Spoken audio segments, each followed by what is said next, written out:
బాగా ఒకరోజు నైట్ మా ఇంటికి వచ్చి ఎందుకు తీయించుకోవు అని చెప్పేసి నన్ను కొట్టారు.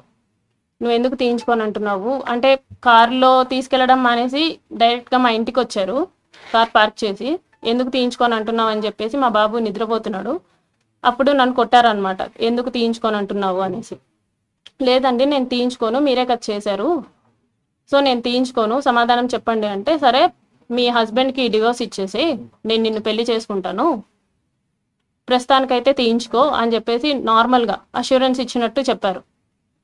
సో నీ హస్బెండ్తో నువ్వు డివోర్స్ తీసుకున్న తర్వాత నేను నిన్ను పెళ్లి చేసుకుంటానంటే, అవసరం లేదు అని చెప్పేసి నేను ఫర్ ద ఫస్ట్ టైం నేను అబార్ట్ చేయించుకున్నాను. అది కూడా అతనే టాబ్లెట్స్ తీసుకొని వచ్చారు, వాళ్ళ ఫ్రెండ్, తిరుపతి ఫ్రెండ్ ఎవరో ఇచ్చారంట, గైనిక్ సమాన్ టాబ్లెట్స్ తీసుకొని వస్తే for the first time abort చేయించుకున్నాను నేను వాళ్ళతో. ఇందులో నాకు తెలియని విషయం ఏంటంటే, ఈ మీన్ వైల్లో ఒక 4 months ముందు మా హస్బెండ్కి కాల్ చేసి మాట్లాడారు అతను. అది నాకు కూడా తెలీదు, అతను శ్రీధర్ కూడా నాకు చెప్పలేదు, మా హస్బెండే చెప్పాడనమాట. అసలు ఏం జరుగుతుంది రైల్వే కొడూరులో, ఏం చేస్తున్నావు నువ్వు అనేసి అంటే, ఏమైందంటే ఇలా శ్రీధర్ ఫోన్ చేశాడు, ఎమ్మెల్యే అంట కదా, డివోర్స్ తీసుకో అని చెప్పేసి నాకు చెప్తున్నాడు అనేసి అన్నాడు అనమాట.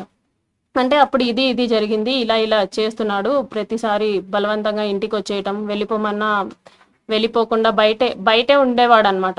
నేను డోర్ లాక్ వేసేసి నేను ఇంట్లోకి వెళ్ళిపోయి పడుకున్నా సరే 4-5 hours అయినా సరే నేను డోర్ ఓపెన్ చేసేసరికి ఆయన అలాగే ఉండేవాడు ఇంటి బయట. ఒక ఎమ్మెల్యే అయ్యండి, కార్ పార్కింగ్లోనే ఉండేది నైట్ టైం. సో ఇలా చాలాసార్లు జరిగింది. ఒక్కొక్కసారి బాగా కొట్టేదాన్ని, ఎందుకండి ఇలా చేస్తున్నారు అనేసి. అతను నన్ను చాలాసార్లు కొట్టాడు, నువ్వు నా మాటే వినాలి, నువ్వు నాకే ఉండాలి, నేనైతే పక్కకు పోను, నేను పక్కకు పోనివ్వను, ఏదైనా ఉంటే నీకు ఆఫీస్ పరంగాను ఇంటి పరంగాను ప్రాబ్లం అవుతుంది అని చెప్పేసి ఈ టైప్ ఆఫ్ బెదిరింపులు నాకు ఇచ్చేవాడు అనమాట. ఏమన్నా అంటే, నీకు 3 years బాబు ఉన్నాడు కదా, నీకు 3 years బాబు ఉన్నాడు కదా, చూసుకో అనేసి ఈ టైప్ ఆఫ్ మాటలు మాట్లాడేవాడు అనమాట. మా హస్బెండ్కి ఆ విషయం తెలిసి మా హస్బెండ్ వాళ్ళ ఇంట్లో అంతా చెప్పారు, మా తమ్ముడికి కూడా తెలిసింది. అందరూ ఏంటి అని చెప్పేసి నన్ను అడిగారు, ఇది జరిగింది అని చెప్పాను అనమాట. చెప్పేసరికి ఇదంతా మాకెందుకు చెప్పలేదు అంటే, అతను బెదిరిస్తూ వచ్చాడండి ప్రతిసారి. నేను మీకు చెప్దాం అనుకున్నాను, మళ్ళీ మీరు అడిగితే నన్నేం చేస్తాడో, బాబు నేను మాత్రమే ఉంటాము, మీరు ఎవరు లేరు నా దగ్గర, అందుకే నేను చెప్పలేకపోయాను. అతనికి నేను ట్రై చేశాను, అతన్ని విడిపించేసుకోవాలని చెప్పేసి అన్నిట్లో బ్లాక్ చేసినా సరే ఆయన ఏదో ఒక వే వెతుక్కుంటున్నాడు. ఒకసారి ఆఫీస్కి వచ్చాడు, వాళ్ళతో పాటు కలిసి ఒకసారి ఆఫీస్కి వచ్చాడు అనమాట. ఆఫీస్కి వచ్చి నార్మల్గా కూర్చొని అక్కడి నుంచే నాకు మెసేజ్ చేస్తున్నాడు. అక్కడి నుంచే నాకు నార్మల్, అంటే వాట్సాప్లో బ్లాక్ చేశాను, ఇన్స్టా ఫేస్బుక్ అవన్నీ బ్లాక్ చేస్తే నార్మల్ మెసేజ్ చేశాడు అనమాట. నీట్గా కామ్గా బ్లాక్ నుంచి తీస్తే బాగుంటుంది, లేకపోతే బాగోదు అనేసి నాకు ఇక్కడ నేను ఎదురుగా ఉన్నాను, అక్కడి నుంచి నాకు మెసేజ్ చేశాడు అనమాట. సో ఈ టైప్ ఆఫ్ భయాలు నాకున్నాయి. నాకైతే ఎవరు లేరు చెప్పుకోవడానికి, ఒకవేళ చెప్పుకున్నా సరే నా వెనక వచ్చి అడిగే వాళ్ళు లేరు. సో కాబట్టి నేను చెప్పలేదు అనేసి నేను చెప్పాను అనమాట. వాళ్ళదంతా నీ ఇష్టం అయిందంతా అయ్యింది, తీయాల్సిన పరువు అంతా తీసావని చెప్పేసి మా వాళ్ళంతా దూరంగా ఉన్నారు. అంటే ఎవరు పనుల్లో వాళ్ళు ఉన్నారు, నన్ను ఎవరు పట్టించుకోలేదు. మా హస్బెండ్ వచ్చేసి మా బాబుని తీసుకెళ్ళిపోయాడు అనమాట, వీడు నీ దగ్గర అయితే సేఫ్ కాదు అని చెప్పేసి. రీసెంట్గా అలా January 7th 2026 రీసెంట్గానే ఒక 20 days బ్యాక్ వాళ్ళందరూ ఎవ్వరు మాట్లాడడం మానేసిన తర్వాత మా హస్బెండ్ వాళ్ళ అక్కకు కూడా 11:30 ఆ టైంకి కాల్ చేసి, మీ ఎవ్వరు ఆమెకి ఫోన్ చేయకూడదు, మీ ఎవ్వరు ఆమెతో మాట్లాడకండి అంటే, ఆవిడ నాతో మాట్లాడడం మానేసింది. ఆవిడ తిరుపతిలోనే ఉంటారు, రైల్వే కోడూరు నుంచి 30 kilometers దూరం. ఆవిడ మాట్లాడడం మానేసింది.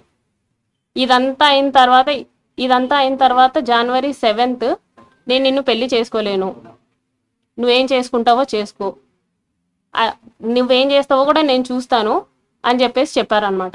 ఇదంతా చేసి నువ్వు పెళ్ళెలా చేసుకోకుండా ఉంటావు, 1.5 సంవత్సరంగా నువ్వు నన్ను ఎంత నాశనం చేసావు, పెళ్ళెలా చేసుకోకుండా ఉంటావు అనేసి నేను అడిగాను.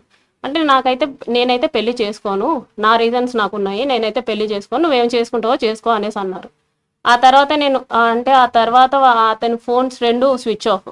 మరి ఎందుకు స్విచ్ ఆఫ్ నాకు తెలియదు, బ్లాక్ ఏం కాదు, ఫోన్ స్విచ్ ఆఫ్. అతను కాంటాక్ట్ అయ్యే వే కూడా నాకేం లేదు, ఇన్స్టాగ్రామ్ లేదు, ఫేస్బుక్ లేదు, ఏమీ లేదు. అవన్నీ బ్లాక్ చేశారో మరి తీసేశారో నాకు తెలీదు. సో నేను డైరెక్ట్గా వెళ్ళా వాళ్ళ ఊరికి. మా ఊరు నుంచి 12 కిలోమీటర్స్ దూరం ముక్కవారిపల్లికి సార్తో మాట్లాడడానికి వెళ్ళాను అనమాట. అంటే ఇతన్ని ఎమ్మెల్యేగా నిలబెట్టిన అతను ముక్క రూపానంద రెడ్డి అనేసి ఉన్నారు. ఆయన్ని కలవడానికి వెళ్ళాను. ఇతన్ని కలిసి ఏంటి అనేసి అడగడానికి వెళ్ళాను.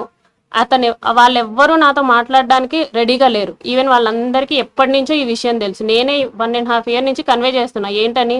వాళ్ళ పేరెంట్స్కి కానీ, ముక్క రూపానంద రెడ్డికి కానీ, వాళ్ళ వైఫ్ కానీ అందరికీ నేను చెప్పుకుంటూ వస్తున్నాను.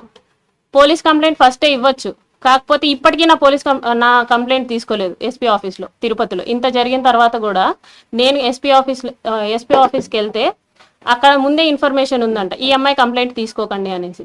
ఇక్కడ కోడూరులో పోలీస్ స్టేషన్కి వెళ్తే వాళ్ళమ్మ నా మీదే ఎఫ్ఐఆర్ ఫైల్ చేసిందంట, నేనేదో బ్లాక్మెయిల్ చేస్తున్నాను అతన్ని అనేసి. ప్రూఫ్స్ లేవు. వాళ్ళ సేఫ్ సైడ్ వాళ్ళు చూసుకుంటున్నారు. నన్ను మీట్ అవ్వడానికి ఎవ్వరూ రెడీగా లేరు. ఎన్నోసార్లు వెళ్ళా. మా మావయ్య కూడా వచ్చారు, మా మావయ్య భాస్కర్, ఆయన కూడా వచ్చారు. ఆయనతో పాటు వెళ్ళాను అనమాట.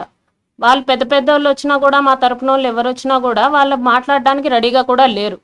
వాళ్ళ అమ్మ నాన్న కానీ, ఫోన్ కాల్స్ కానీ, ఏదైనా కానీ మాట్లాడడానికి రెడీగా లేరు. నేను చాలా ప్రయత్నించిన తర్వాతే ఇప్పుడు మీ అందరి ముందుకు వచ్చా.